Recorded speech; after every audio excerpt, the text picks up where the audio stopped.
We're right here at the stern end. A lot of construction going on around right now, a lot of construction personnel. It's a very, very busy place as they are putting the stern on and of course working inside the Ark as well. Well, today's a historic day. Well, actually yesterday I should say is a historic day because the federal judge gave his ruling in regard to the lawsuit against the state of Kentucky concerning the tax incentive that we were denied for the Ark project.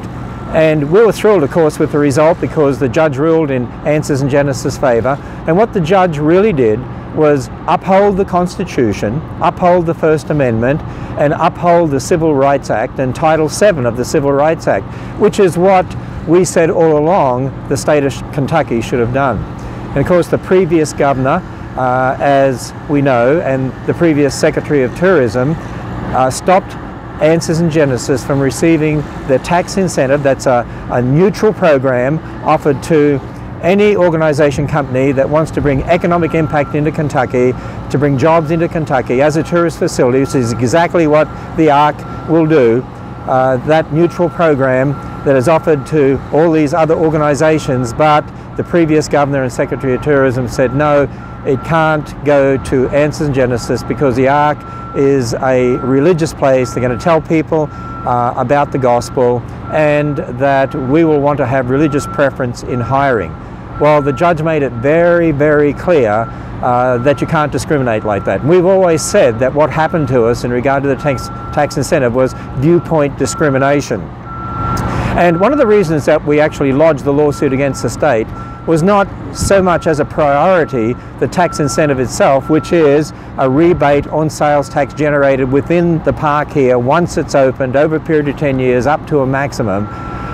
But we were denied participation in that program. But it wasn't so much the financial aspects, even though of course they're important to any company or organization. But really to us the most important thing was that we see the erosion of the freedom of religion and free exercise of religion in this nation, and we believe that we needed to take a stand, because it was obvious viewpoint discrimination against this organization, against the Ark Encounter, against Answers in Genesis, and we needed to take a stand. And the judge did what judges should do, and he upheld his oath not to discriminate and to go by the law. And so in doing so, upheld the Constitution of the United States and the First Amendment in regard to freedom of religion, the free exercise of religion, and the Civil Rights Act of 1964 that has a specific exemption for religious organizations to be able to have religious preference in hiring. And you know, just like an atheist group wouldn't want a Bible-believing Christian like me running an atheist group, and that wouldn't happen anyway. Obviously, groups need to have their religious preference in hiring. That's all a part of the freedom of religion in this great nation. And you know, really what the judge did, it should be a shot in the arm for Christians across this nation, because this great nation of America has stood on the freedom of religion and on the free exercise of religion. And the judge upheld that, and we're thrilled with that. And so really, this is something that Christians all across this nation should be excited about. And we need to stand up for what's right in this nation and stand up for the Constitution of the United States. I'm really excited that the Ark construction is well underway here. It's going to open July 7. They're working on the stern right now. There's a tremendous amount going on inside. The exhibit bays are ready for the exhibits to start to now be constructed inside. They've been built at a different facility.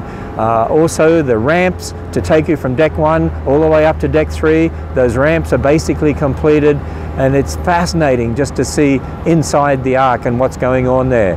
But I thought it'd be great for you to see outside here today. As we're watching the stern under construction. They'll start on the bow very soon. They're the last two big sections actually that need to be completed here, the stern and the bow. This is going to be one of the greatest Christian outreaches of our era of history. And research, as we said, indicates up to 2 million people a year that will come to the Ark. They're going to come from all over the world. In fact, that's one of the great things about the economic impact of the Ark Encounter. Probably around 80% or so, just like with the Creation Museum, 80% of those who come will be outside of Ohio, Indiana, Kentucky. So it's bringing people in and bringing finances in from outside of the state of Kentucky. And really too, the other thing that I need to say is most of the jobs that are going to be generated outside the Ark.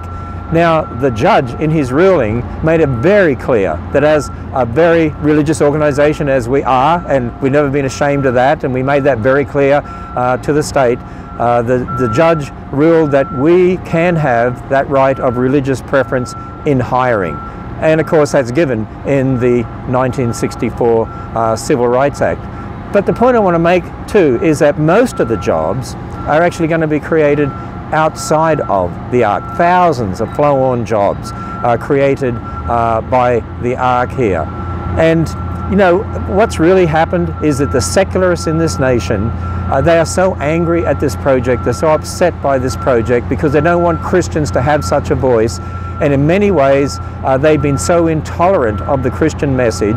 The secularists already have their religion, for which we pay for with our taxes being imposed on generations of our kids through much of the public education system and secular museums and the media. And they don't want Christians to have a voice. They're intolerant of the message of Christianity.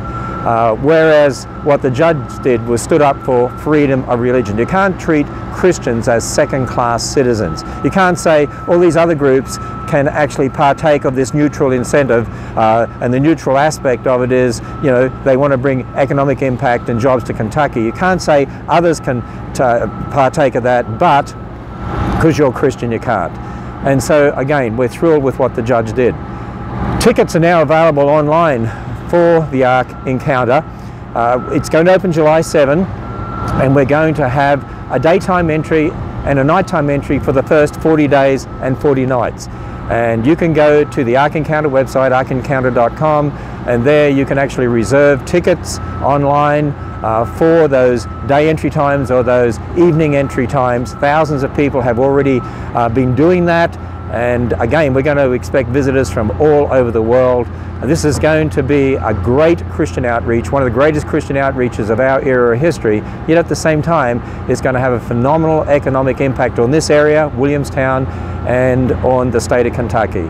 And we're just thrilled too with the officials here in this area in Williamstown and their incredible support of this, because they know what an economic boost this is going to be and all the jobs that it's going to create for people as well. Well, I just thought it'd be great to give you an update here. I just arrived back from Florida, where I was speaking in a church down there, and it was almost as cold down there actually as it is up here in Kentucky today. But go to the Ark Encounter website, keep up to date with what we're doing, arkencounter.com. And I'll look forward to giving you some more updates, maybe next time from inside the Ark, and we'll walk up through the ramps and show you what's going on in there at another time in the future.